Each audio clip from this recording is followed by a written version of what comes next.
من غير مبالغة دي من أحلى طرق اللحمة اللي هتعملوها. اتعلمتها من شيف تركي ومن ساعتها ما بغيرهاش. جربتها وعجبتني جدا، ويلا نبدأ وصفتنا. أول حاجة أنا استخدمت لحمة مقطعاها مكعبات صغيرة بالشكل اللي انتوا شايفينه ده، زي ما بيقولوا لسان عصفور أو أكبر شوية. في الحلة أو الطاسة حطيت معلقتين من زيت الزيتون وممكن زيت عادي، وهبدأ أنزل اللحمة زي ما انتوا شايفين دي تقطعتها.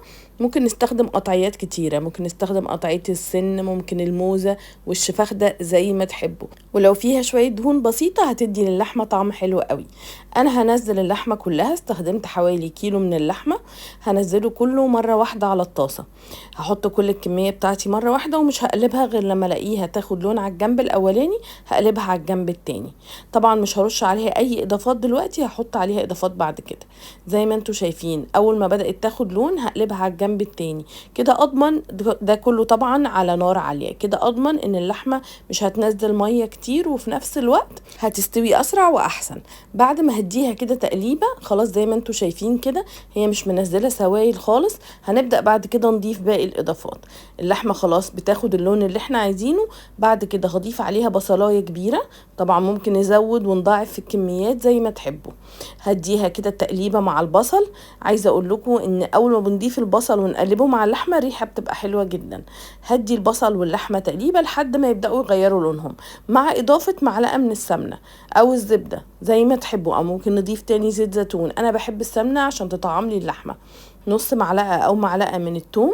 وبعد ما بقلبهم ياخدوا اللون الحلو هضيف عليهم 3 طماطم متقطعة مكعبات مع فلفل حار او فلفل اخضر لو ما بتحبوش الحار.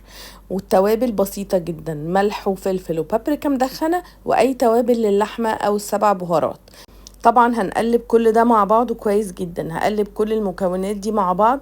الريحة خطيرة، لازم تجربوا وصفة النهاردة، ريحتها حلوة جدا.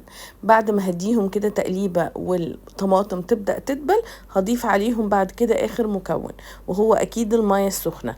هضيف من كوباية لكوباية ونص مية سخنة. اهم حاجة ان هي تغطي اللحمة بالشكل اللي انتوا شايفينه ده. وطبعا هنغطي عليها ونسيبها تستوي.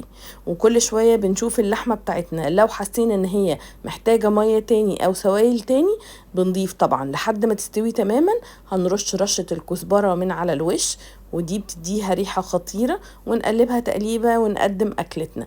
قدمتها مع رز أبيض وطعمها خطير. لو ما بتحبوش اللحمة أو ملكوش فيها هتحبوها جدا، لازم تجربوها ومتأكدة هتحبوها وهتعجبكم.